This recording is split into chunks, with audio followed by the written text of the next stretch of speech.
New York, London, Paris, Tokyo, the most significant cities in the world. Their global economic, political, and financial role is beyond doubt.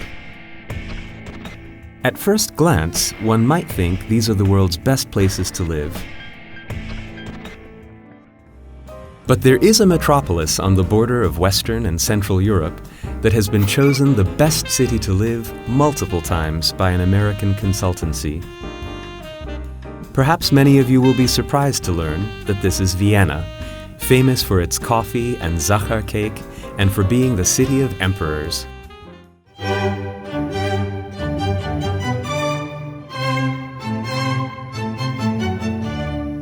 What catches the eye at once is the large number of carriages and pairs, that is, a carriage with 2 horses, in the city center. In the busiest places, by the major tourist attractions, anyone can hire one. Let's imagine going for a ride in one to visit the most important historic sites. The majority of the famous buildings are within or along the ring. This is the classic Viennese boulevard.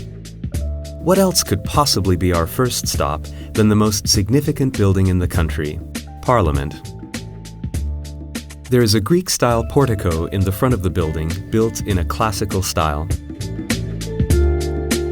Passers-by may feel like walking in Athens. This is no coincidence, as the main ornament of the building is the statue of Pallas Athena.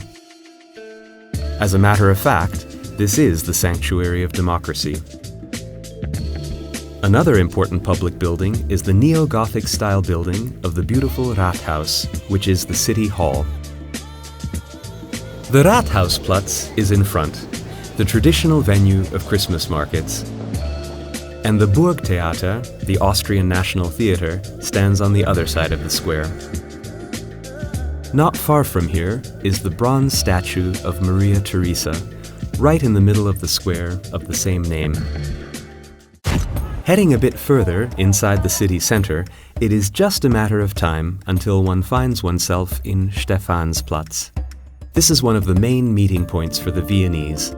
Lots of locals, as well as tourists, pass here day by day. Looking around, we can immediately see an immense sky-high building, Stephansdom. That is, the cathedral named after St. Stephen, with its 137-meter-high tower, is the symbol of the city.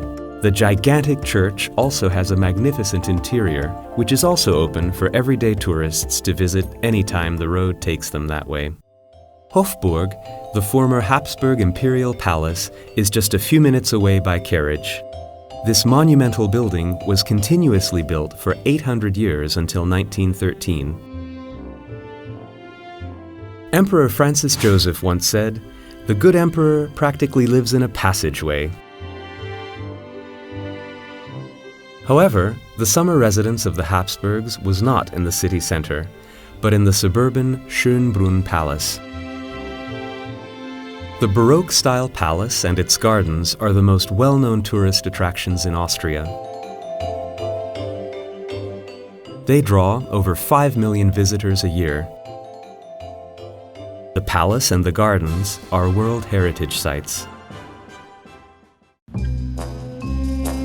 A number of scenes in the James Bond movie, The Living Daylights, were shot here. Well, since we have come to the suburbs, let's take a look at some other sites too. On a global scale, Vienna is considered a metropolis due to its political role. A great example of this is the UN complex on the opposite side of the river Danube. Since Vienna is one of the capitals of the UN, the municipality provided a separate district for its operation. More than 5,000 people work here, and almost 1,000 conferences are held here annually.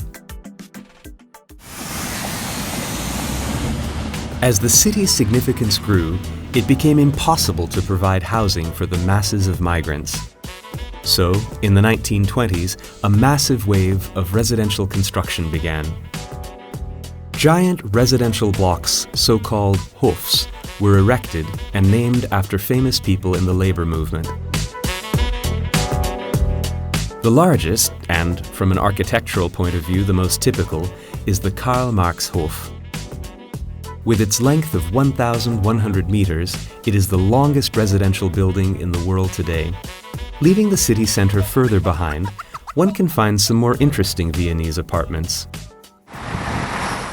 The Gasometerstadt was built in 1896, and it used to be the site of 4 gas reservoirs for the city.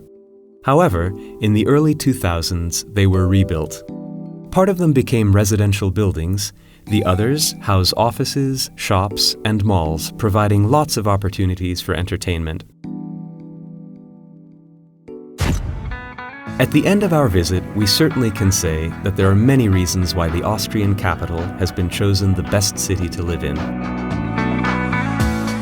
A glorious, colorful history, sizzling cultural life, strong economic and political roles.